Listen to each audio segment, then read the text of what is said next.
가요? 시작. 나는 주께서 내 심령에 함께 계시기를 바라노니 무엇이?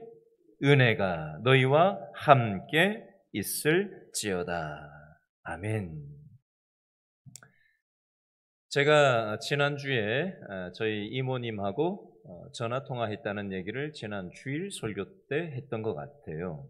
근데 그때 안 한 얘기를 하려고 합니다. 저희 이모님이 교통사고가 나셨다는 몰랐는데 멀리 떨어져 있고 자주 연락을 안 하고 지내니까 그런 일이 있었는지도 몰랐는데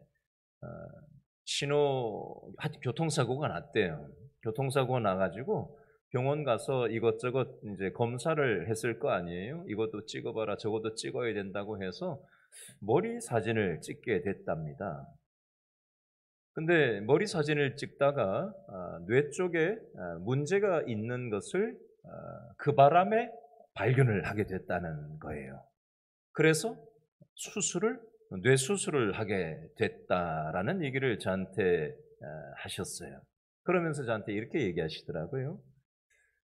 교통사고가 났다라는 것은 안 좋은 일이었지만 그것을 통해서 안 할 검사를 하게 됐고 그걸 통해서 미처 모르고 지나갈 수 있었던 뇌에 문제가 있었다라는 걸 발견을 하고는 수술을 하게 돼서 지금은 수술이 깨끗하게 잘 돼가지고 아무렇지도 않다라고 하면서 하나님의 은혜다라고 저한테 이렇게 얘기를 하시더라고요.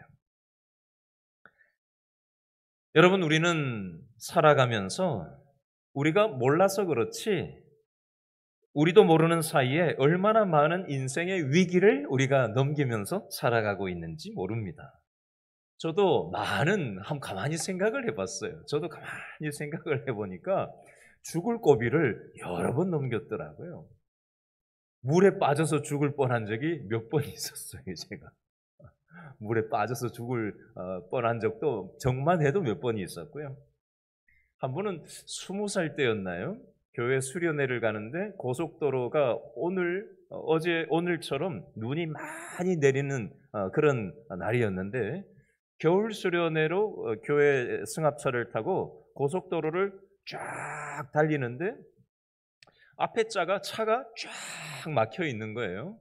나중에서야 이제 운전하셨던 집사님이 그 얘기를 하셔서 그 내막을 알게 됐는데 운전을 하다가 앞에 차가 쫙 서 있는데 왠지 그냥 그 뒤에서 이렇게 쓰는 게 아니라 이렇게 갓길로 빼고 싶은 마음이 자기도 모르게 들었다는 거예요. 뭘 뒤에 오는 차를 보고 그렇게 한 게 아니라 그냥 빼고 싶었대요. 그래서 뺐는데 빼자마자 뒤에서 화물차가 그냥 앞에 있는 버스에다가 그냥 꽝 박은 거예요. 우리 앞에 버스에 뒤에 트럭이 그냥 밀고 들어온 거예요. 만약에 거기 우리 승합차가 있었다면 그냥 치고 들어왔던 거죠. 완전 그 뒤에 있는 게 완전히 다 박살이 났을 정도니까 승합차가 거기에 밀렸다면 그 트럭과 버스 사이에서 그게 어떻게 됐겠습니까? 보고 피한 게 아니었다고 하더라고요. 그걸 제가 오늘 말씀 준비하면서 그게 생각이 났어요. 그러면서 그 집사님이 뭐라고 얘기하셨냐면 하나님이 우리를 살려주셨다. 하나님의 은혜다. 그렇게 얘기했던 기억이 제가 났어요. 제가 지도했던 청년이 한 20여 년 전에 저한테 했던 얘기가 있습니다. 자기가 한 번은 운전을 하고 가는데 접촉사고가 나가지고 사고가 세게 나서 차를 폐차를 하고 왔다고 하는데 너 괜찮냐? 그랬더니 목사님 제가 사고가 나가지고 그 충격 때문에 차에서 몸이 창밖으로 유리창 깨지면서 몸이 창밖으로 붕 날았대요. 충격 때문에. 유리창 밖으로 빠져나가서 붕 날아갔대요. 충격으로. 근데 어떤 경험을 했냐면 하나님의 손이 자기를 딱 받아주시는 것만 같은 그런 느낌을 자기가 받고 한 개도 안 다쳤습니다 라고 얘기를 하는 거예요. 근데 이 친구가 평상시 신앙이 되게 좋은 친구가 아니라 아주 껄렁껄렁한 친구였거든요. 근데 이 친구가 인생의 위기를 통해서 그런 경험을 하면서 자기도 놀래가지고 저한테 와서 그런 얘기를 나누더라고요. 하나님이 살려주셨습니다. 그렇게 고백을 하더라고요. 여러분, 우리는 하나님의 은혜로 하루하루를 살아가고 있습니다. 이 세상 모든 사람들이 하나님의 은혜로 살아가고 있는 거예요. 하나님의 은혜에는 크게 두 가지로 나눌 수가 있습니다. 첫 번째는 무슨 은혜가 있냐면요. 저를 한번 따라해 보시기 바랍니다. 일반 은혜. 두 번째 은혜가 있는데요. 따라해 보세요. 특별 은혜. 자, 은혜에는 두 가지가 있는데 첫 번째 무슨 은혜라고요? 일반 은혜. 두 번째는요? 특별 은혜. 그럼 일반 은혜는 뭘 가지고 일반 은혜라고 하나? 일반 은혜는 하나님을 믿지 않는 사람이나 믿는 사람이나 차별하지 않고 이 세상 모든 사람에게 똑같이 주시는 은혜가 바로 일반 은혜라고 하는데요. 교회 안 다녀도 아들, 딸 잘 낳고 예수 안 믿어도 출세하고 뭐 서울대학에 어느 집은 교회도 안 다니는데 뭐 들어갔다 그러고 어떤 사람은 교회도 안 다니는데 부자로 떵떵거리면서 잘 살고 또 교회도 안 다니는데 잘 먹고 잘 사는 많은 사람들이 있습니다. 이게 누구에게나 하나님이 주시는 일반 은혜라고 합니다. 두 번째 은혜는 특별 은혜인데요. 이 특별 은혜는 예수님을 믿는 사람에게만 주시는 은혜가 바로 특별 은혜라는 것입니다. 여러분, 하나님이 믿어지고 예수님이 믿어지는 거 이게 특별 은혜라는 거예요. 여러분, 이게 믿어라 잔소리 한다고 믿어지는 게 아니라 어느 날 이게 믿어질 때가 있는 겁니다. 그 기적을 말도 안 되는 그 성경의 말씀들을 어떻게 믿냐 했는데 그게 그냥 믿어지는 거예요. 그게 바로 특별 은혜라는 것입니다.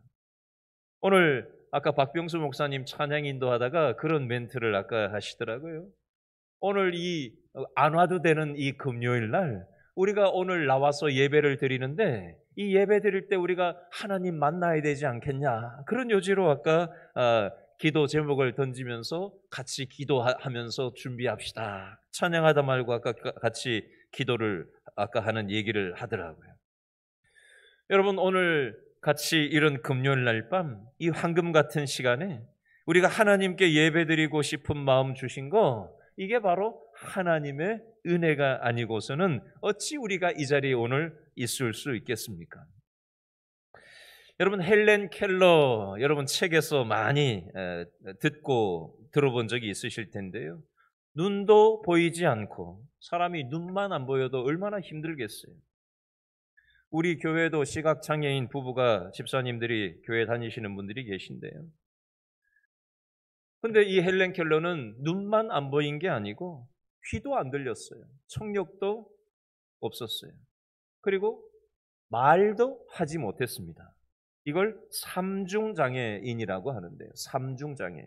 시각만이 아니라 청각만이 아니라 말도 하지 못하는 삼중장애를 가지고 있었던 게 바로 헬렌 켈러였습니다. 그런데 수많은 아름다운 훌륭한 일들을 많이 했고 또 조술도 많이 했지요. 말년에 어떤 기자가 헬렌 켈러한테 이런 질문을 했답니다. 당신은 육체적인 고통과 함께 한평생을 살아오셨는데 당신은 살면서 하나님을 원망해 본 적 없습니까? 이렇게 질문을 했더니 헬렌 켈러가 이렇게 답을 했다고 합니다. 하나님께로부터 받은 은혜를 헤아리는 것만으로도 시간이 없는데 하나님께 감사하는 것으로도 시간이 부족한데 어떻게 원망할 시간이 있겠습니까? 감사하고 은혜를 기뻐하는 것만으로도 시간이 부족합니다. 이렇게 답을 했다라고 합니다. 이분은 하나님의 은혜를 아는 분이었을 것으로 생각됩니다. 여러분, 오늘 읽은 디모데후서 4장 22절 말씀에 보면 하나님의 은혜에 대한 표현이 오늘 본문에 나오는데요. 자, 디모데후서 4장 22절 말씀을 다시 한번 읽어보겠습니다. 다 같이 시작. 나는 주께서 내 심령에 함께 계시기를 바라노니 무엇이? 은혜가 너희와 함께 있을지어다. 아멘. 밑줄 그어 보실래요? 은혜가 너희와 함께 있을지어다. 여러분, 사도 바울이 이 성도들한테 쓴 이 편지에 이렇게 은혜를 당신들이 누리면서 살았으면 좋겠다라고 이렇게 편지에다 쓰고 있는데요.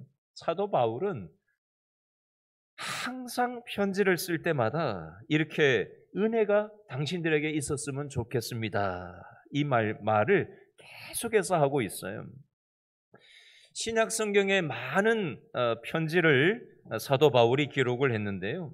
갈라디아서도 사도 바울이 썼잖아요. 갈라디아서의 끝장 끝절 6장 18절에도, 에베소서 끝장 끝절 에베소 6장 24절에도, 빌립보서 끝장 끝절인 4장 23절에도, 골로새서 끝장인 4장 끝절인 18절에도, 데살로니가전서 5장 18절, 데살로니가 후서 3장 18절, 디모데전서 6장 21절, 오늘 본문 디모데후서 끝장 끝절인 4장 22절, 디도서 3장 15절, 빌레몬서 1장 25절, 히브리서 13장 25절, 이 말씀이 똑같이 기록되어져 있어요. 오늘 말씀하고 똑같아요. 약간 표현은 다른데 핵심은 뭐냐면 은혜가 당신들에게 있었으면 좋겠습니다. 똑같은 말을 계속해서 은혜를 당신들이 알았으면 좋겠다. 주 예수의 은혜가 너희에게 있을지어다. 주 예수의 은혜가 너희 심령에 있을지어다. 주 예수의 은혜가 너희 심령과 함께 있을지어다. 히브리서 13장 25절, 은혜가 너희 모든 사람에게 있을지어다. 약간 다르지만 어조가 비슷하게 계속해서 은혜를 알고 은혜를 누리고 은혜 아래서 하나님의 은혜 속에서 살았으면 좋겠다라고 하는 마음이 이 사도 바울의 마음속에 가득히 담겨 있는 걸 볼 수가 있어요. 여러분, 사람이 마음에 있는 게 그 사람 말하는 걸 보면요, 자주 하는 말을 보면 마음에 있는 게 묻어나오기 마련이에요. 평상시에 돈을 생각하는 사람은 뭘 얘기를 많이 하는데 가만히 보면 돈 얘기예요. 결국 뭘 이런저런 얘기를 많이 하는데 보면은 결국은 결론이 기승전 자녀 얘기하는 사람이 있어요. 기승전결이라 그러죠.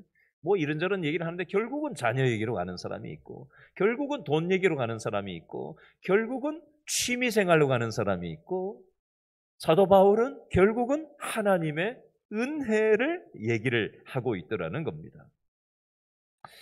저는 오늘 이 금요 영성 집회에 나온 우리 모든 성도들의 마음속에 하나님의 은혜로 가득 채워질 수 있기를 바랍니다. 여러분의 생각이, 저와 여러분의 생각이 하나님의 은혜로 가득 채워질 수 있기를 바랍니다. 저와 여러분의 언어가 하나님의 은혜를 나누는 입술이 되기를 원합니다.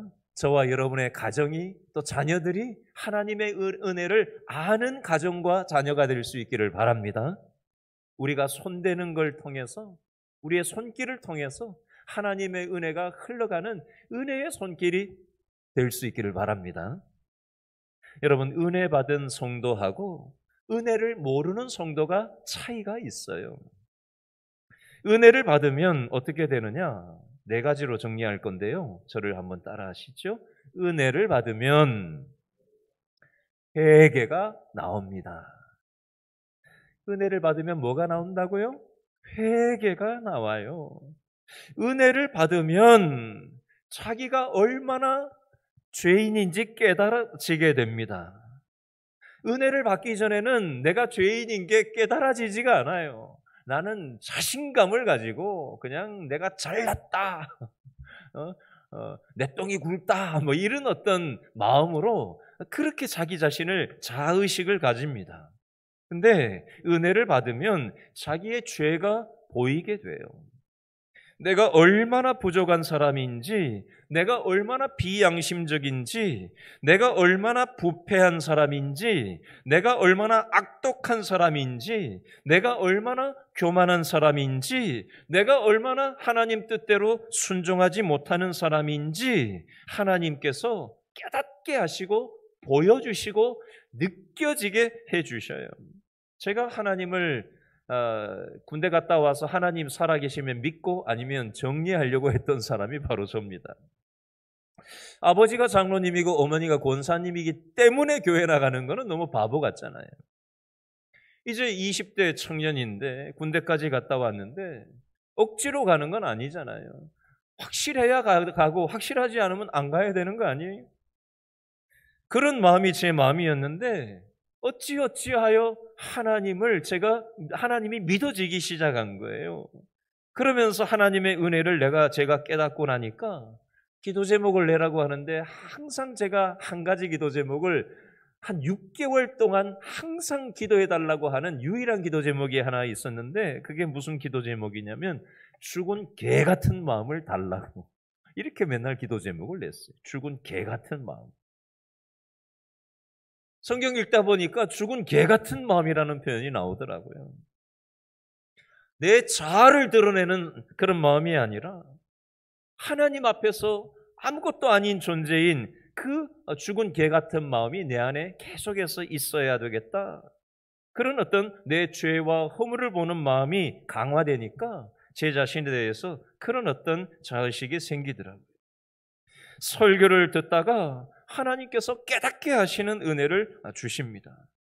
내가 얼마나 큰 죄인인지를 알게 되면 감히 잘난 척하는 그런 태도를 잘 못 취하게 돼 있어요. 그리고 다른 사람을 볼 때도 다른 사람을 함부로 정죄하거나 함부로 욕하는 태도가 사라지게 돼 있습니다. 여러분, 한번 점검해 보세요. 나는 은혜를 충분히 받은 사람인가? 그리고 내 안에 회개가 있는가? 내 죄가 얼마나 부패한 존재인지 깨달아지는가? 느껴지는가? 보여지는가? 이 마음이 내 안에 있는가? 아니면 나는 잘난 척하고 있는 척하고 나는 대단한 사람이야. 나는 많이 배웠어. 나는 너보다 나아. 너는 왜 그 모양이야? 이런 태도는 은혜 없는 사람의 전형적인 태도입니다. 두 번째, 은혜를 받으면 어떻게 되나? 저를 따라 하시죠. 은혜를 받으면 감사와 기쁨이 넘칩니다. 하나님의 은혜를 깨달으면, 은혜를 받으면 받을수록 하나님의 은혜가 얼마나 크다라는 것을 깨닫게 되니까 감사하고 기쁨이 들어차게 되는 거예요. 그럼 얼굴에 기쁨이 표현되게 돼 있습니다. 예수님의 제자 중에 마태는 옛날 예수님을 따르기 전에는 직업이 세리였어요. 그 당시 세리라는 직업은 이스라엘 백성들의 재산을 갈취를 하고 고리 대금을 하고 아주 그냥 더 돈을 움켜쥐려고 하는데 혈안이 된 사람들의 전형적인 모습이 바로 세리라는 직업을 가진 사람들이었어요. 로마 식민지 상황에서 이스라엘 백성들 자기 동족의 피를 빨아먹는 그런 어떤 이미지의 사람들이 바로 세리라는 직종의 사람들의 전형적인 그 당시 모습이었습니다. 그래서 오죽하면 성경에는 세리와 죄인과 창기를 천한 인간으로 취급하는 표현이 나오죠. 마태라는 이름의 뜻은 하나님의 은혜라는 말이에요. 하나님의 은혜로 이 큰 죄인이 구원을 받은 것을 감격해서 일평생 자기 이름을 기록할 때 세리라는 이름을 붙여서 세리 마태라고 불렀습니다. 사랑의 교회 강명옥 전도사님이 이번 주일 오후 예배 때 구역장 권찰 헌신 예배 강사로 오시는데요. 지금은 천국 가 계신 오카남 목사님, 사랑의 교회 원로 목사님이시다가 지금은 천국 가 계신 오카남 목사님, 초창기 개척 때부터 강명옥 전사님이 함께 하셨던 분이신데요. 이제 원로 여전도사님이신데요. 옥하는 목사님이 이렇게 얘기하셨던 적이 있으셨어요. 한자 흠자잖아요. 자기 자신을 이렇게 소개하시더라고요. 한자를 저는 한없이 흠자를 흠이 많은 사람입니다. 저는 한없이 흠이 많은 사람입니다. 많이 배우신 분이에요. 수만 명의 목회를 하시는 목사님이세요. 목회자 중에 목회자라고 하실 수 있는 어른인데 자신을 소개할 때 한없이 흠이 많은 사람입니다. 웃기려고 하는 얘기가 아니라 진중하게 그 말씀을 하시는 모습을 제가 잊을 수가 없어요. 우리는 우리 자신을 어떻게 의식하느냐가 굉장히 중요합니다. 그렇게 자신을 의식할 때 하나님의 은혜와 진정한 하나님이 주시는 기쁨을 우리가 깨닫게 된다는 거예요. 세 번째, 은혜를 받으면 어떻게 되나? 저를 따라 하시죠. 은혜를 받으면 성품이 바뀝니다. 예수님을 믿는데도 은혜를 못 받으면 자기 자신밖에 모르는 교인들이 있을 수 있습니다. 교회는 다니는데도 은혜를 충분히 받지를 못하면 따지기를 좋아하는 사람들이 있어요. 교회를 다니는데도 은혜를 충분히 받지 못하면 자기만 똑똑한 줄 아는 사람들이 있습니다. 그러나 은혜를 충분히 받으면 의롭고 진실하고 겸손하고 온유한 성품으로 바뀌게 돼 있어요. 생각하는 게 달라지고 가치관이 달라지고 인생을 생각하는 게 달라지고 삶의 목적과 방향성이 달라질 수밖에 없습니다. 이게 바로 은혜 받은 사람의 성품의 변화라는 것입니다. 마지막 저를 따라 하시죠. 은혜를 받으면 삶이 변화됩니다. 오늘 디모데후서 4장을 기록한 이 사도 바울이 로마서 14장 6절부터 8절 말씀에 이런 말씀을 남겼어요. 나를 중히 여기는 자도 주를 위하여 중히 여기고, 누구를 위하여? 주를 위하여 중히 여기고, 먹는 자도 주를 위하여 먹으니. 먹는 자도 누구를 위하여 먹는다? 주를 위하여 먹으니. 이는 하나님께 감사하며 먹지 않는 자도 주를 위하여 먹지 아니하며, 먹지 않는 이유도 주를 위하여 먹지 아니하며 하나님께 감사하느니라. 우리 중에 누구든지 자기를 위하여 사는 자가 없고 자기를 위하여 죽는 자도 없도다. 우리가 살아도 주를 위하여 살고 죽어도 주를 위하여 죽나니 그러므로 사나 죽으나 우리가 주의 것이로다. 이렇게 고백을 했습니다. 제가 이 말씀을 준비 정리하다가 몽골 선교사로 가셨다가 지금은 인도네시아 선교사를 하고 계시는 이용규 선교사님이 딱 생각이 났어요. 서울대학을 졸업하고 하버드에서 공부를 많이 하신 그분이 선교사로, 몽골로 선교사로 떠났다가 또 거기에서 지금은 인도네시아로 가서 또 선교 사역을 하고 있어요. 세상적으로 보면은 아니 그렇게 많이 배워서 미쳤냐 하겠지만 그 세상적으로 잘 나가는 것보다 하나님의 복음을 전하는 그 사명이 주를 위하여 사는 삶이 이 세상 돈을 많이 벌고 또 많이 높은 자리에 올라가는 떵떵거리고 살아가는 삶보다 훨씬 더 가치 있다라는 것을 깨닫고 주를 위하여 행복하게 살아가고 있는 선교사님의 모습이 생각이 났어요.